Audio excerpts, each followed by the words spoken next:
Salve, salve galera! Sejam bem-vindos para mais um Tributologia. O programa de hoje está sendo gravado no domingo, dia 21 de março de 2021.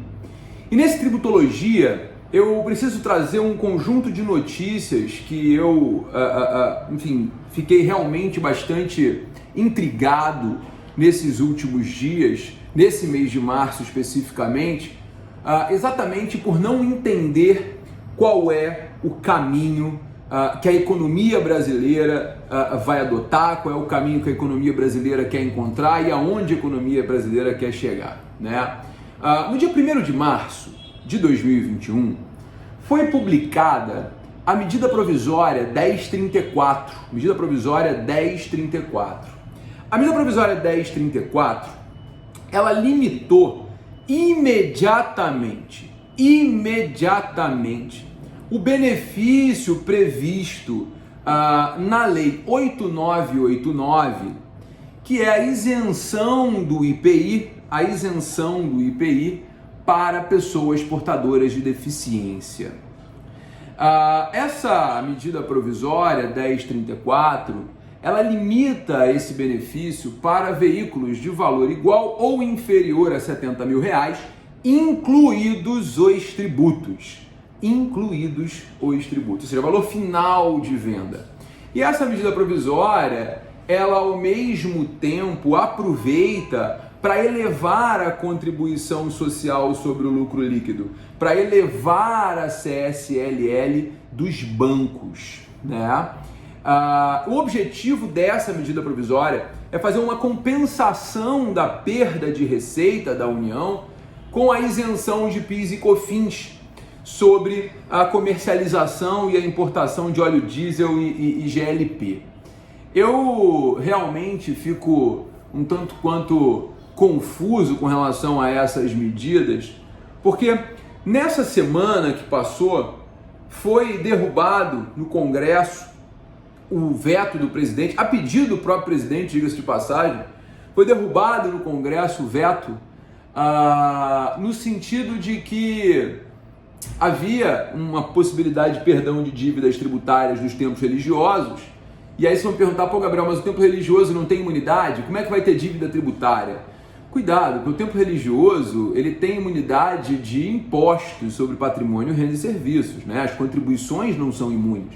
Então, os templos têm muitas dívidas de CSLL, tem muitas dívidas de PIS e COFINS, isso quando claramente não há isenção específica, tá? Então, o templo pode ter dívida de diversos tributos, né? Inclusive contribuições previdenciárias. A imunidade abrange só os impostos, o patrimônio, renda e serviço, imposto de renda, IPVA, ISS, ICMS, eventualmente.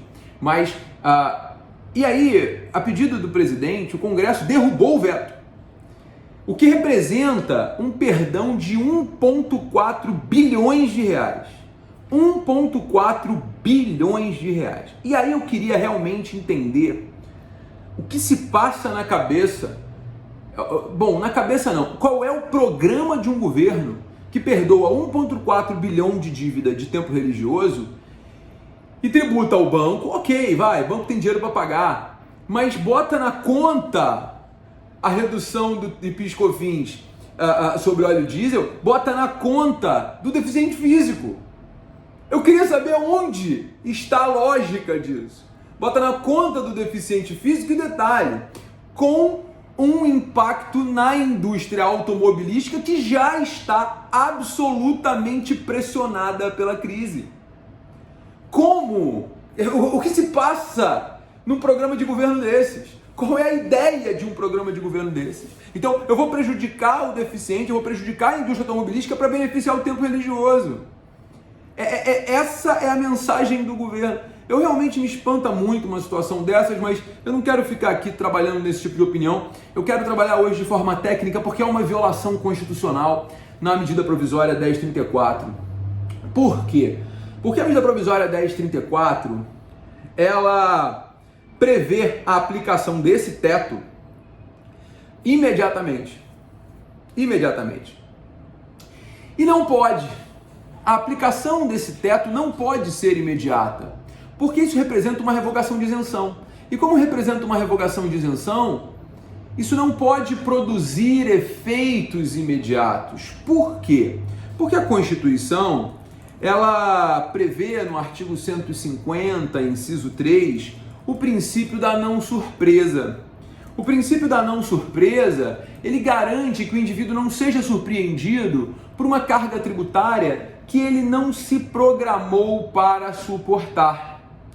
O objetivo do princípio da não surpresa é garantir que o indivíduo não seja surpreendido por uma carga tributária que ele não se programou para suportar.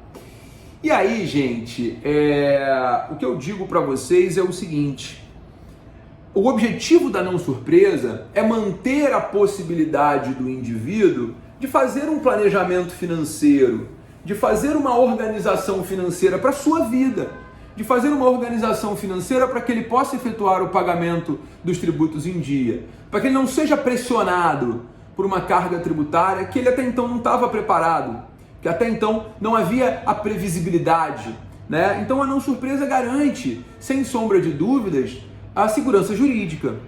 Por isso que se um tributo ele é criado ou majorado, ele obrigatoriamente submete-se aos princípios da anterioridade e da noventena. Essa é a regra, né? Os princípios da anterioridade e da noventena, ou seja, se o tributo ele é criado ou majorado hoje, no dia 21 de março, esse tributo só pode ser cobrado em 1º de janeiro de 2022, se tiver no mínimo 90 dias entre a data da criação ou majoração e a cobrança do tributo. Então, se tiver no mínimo 90 dias entre a data da criação ou majoração e a cobrança do tributo, não tenha dúvidas que esse tributo pode ser cobrado. Lembrando que noventena é a anterioridade mínima. Essa é a regra. Essa é a regra. Mas o artigo 150, parágrafo 1º da Constituição, ele traz diversas exceções a essa regra. Diversas exceções a essas regras, né? Porque são duas, anterioridade e noventena. E essas exceções, elas são muito relevantes, como por exemplo no caso do próprio IPI que a gente está discutindo aqui. O IPI ele é um imposto que constitucionalmente ele não se aplica, ele não se submete, né? A ele não se aplica a anterioridade de exercício. Então, se o IPI for criado ou majorado, ele pode ser cobrado sim no mesmo exercício financeiro, porém 90 dias depois. Então, tem que ser respeitado no caso do IPI somente a noventena. Somente a noventena. Então, o IPI vai ser cobrado 90 dias depois. Bom, então, se o tributo for criado ou majorado, ele pode ser cobrado no exercício financeiro seguinte, somente desde respeitado 90 dias. No caso do IPI, só os 90 dias. Então, nesse caso especificamente, o que o governo fez foi, olha, eu vou aplicar um teto na isenção e esse teto de R$70 mil é para o valor cheio do carro. Bom, isso representa uma revogação de benefício fiscal, portanto, uma majoração indireta do tributo. Portanto, se é uma majoração indireta do tributo, não há que se falar, objetivamente, não há que se falar na aplicação imediata, como o governo fez na MP 1034. Não cabe a aplicação imediata, porque tem que ser respeitada a noventena. Tem que ser respeitada a noventena. Isso viola a não surpresa, viola a segurança jurídica, viola a confiança legítima. E há jurisprudência no STF nesse sentido. Há jurisprudência já pacificada no sentido de que a revogação de benefício fiscal representa a majoração indireta do tributo, portanto, deverá se submeter à anterioridade à noventena. E aí eu cito para vocês que estão me assistindo o recurso extraordinário 1053254, recurso extraordinário 1053254, de relatoria do ministro Barroso, julgado em 26 de 10 de 2018, em que ele diz claramente que o ato normativo que revoga o benefício fiscal anteriormente concedido configura um aumento indireto do tributo e, portanto, está sujeito ao princípio da anterioridade tributária. Não apenas a majoração direta de tributos atrai a eficácia da anterioridade, mas também a majoração indireta decorrente da revogação de benefícios fiscais. Portanto, o ponto que nós temos aqui é o seguinte, gente. No caso do PCD especificamente, há uma revogação de benefício fiscal indireta quando há aplicação do teto. Nesse caso especificamente, o que vai acontecer? nesse caso especificamente, deve ser aplicada a anterioridade nonagesimal ou noventena. Então, essa medida provisória, que é de 1º de março, ela não pode ter efeitos imediatos. Ela só pode produzir efeitos a partir de 90 dias, ou seja, 90 dias depois. Ela tem que respeitar a noventena. Tranquilo, gente? Fácil, molezinha, não há dúvidas. Então, muito cuidado com isso. A noventena tem que ser respeitada. Então, pessoal, preste bastante atenção. Nesse caso especificamente, o governo federal violou frontalmente o princípio da não surpresa. De modo que se você que está aí me assistindo, de você que está aí me ouvindo no podcast, se você tiver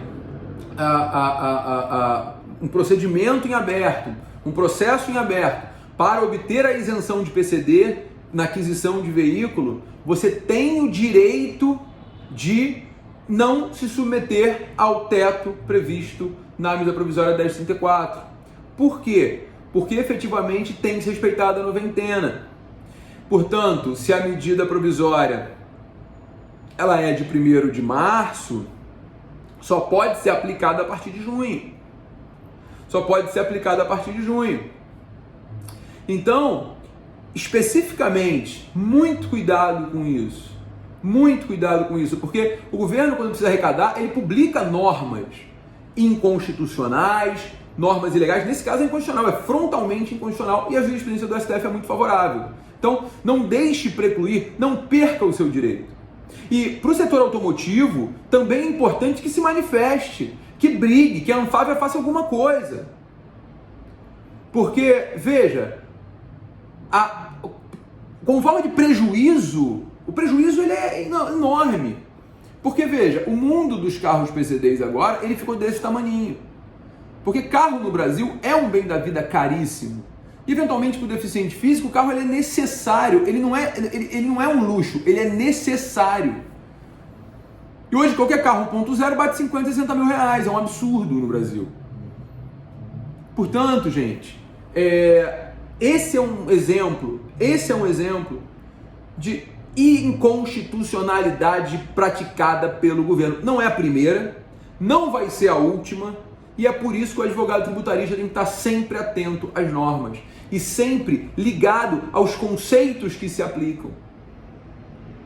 Belezinha, gente? Fácil. Então, eu queria só encerrar nossa tributologia de hoje com um raciocínio que eu queria que você pensasse. Porque para onde vai a nossa economia? Para onde vai uma economia em que o programa de governo é dar 1,4 bilhão de perdão fiscal ao templo religioso e prejudicar deficiente físico e a indústria automobilística que já está em frangalhos? Onde será que nós vamos chegar? Pessoal, eu queria agradecer o carinho de vocês, eu queria agradecer a atenção, o feedback de vocês. Tributologia começou 2021 com recorde de audiência. Muito obrigado. Semana passada a gente bateu recorde de audiência tanto no YouTube quanto no podcast. E aí, muito variado. Tem uma galera que assiste no Apple Podcast, uma galera que assiste no Deezer, tem uma galera que assiste no Spotify. Mas a gente tem batido recorde de audiência. Eu queria agradecer demais a vocês. Muito obrigado. E se você gostou do Tributologia, por favor, dá o seu like, compartilha, curte, passa para os amigos, porque é só assim que a gente provoca o debate tributário. Galera, muito obrigado pelo carinho, muito obrigado pela audiência e semana que vem tem mais Tributologia. Um beijo enorme para vocês e até semana que vem. Tchau, tchau, galera!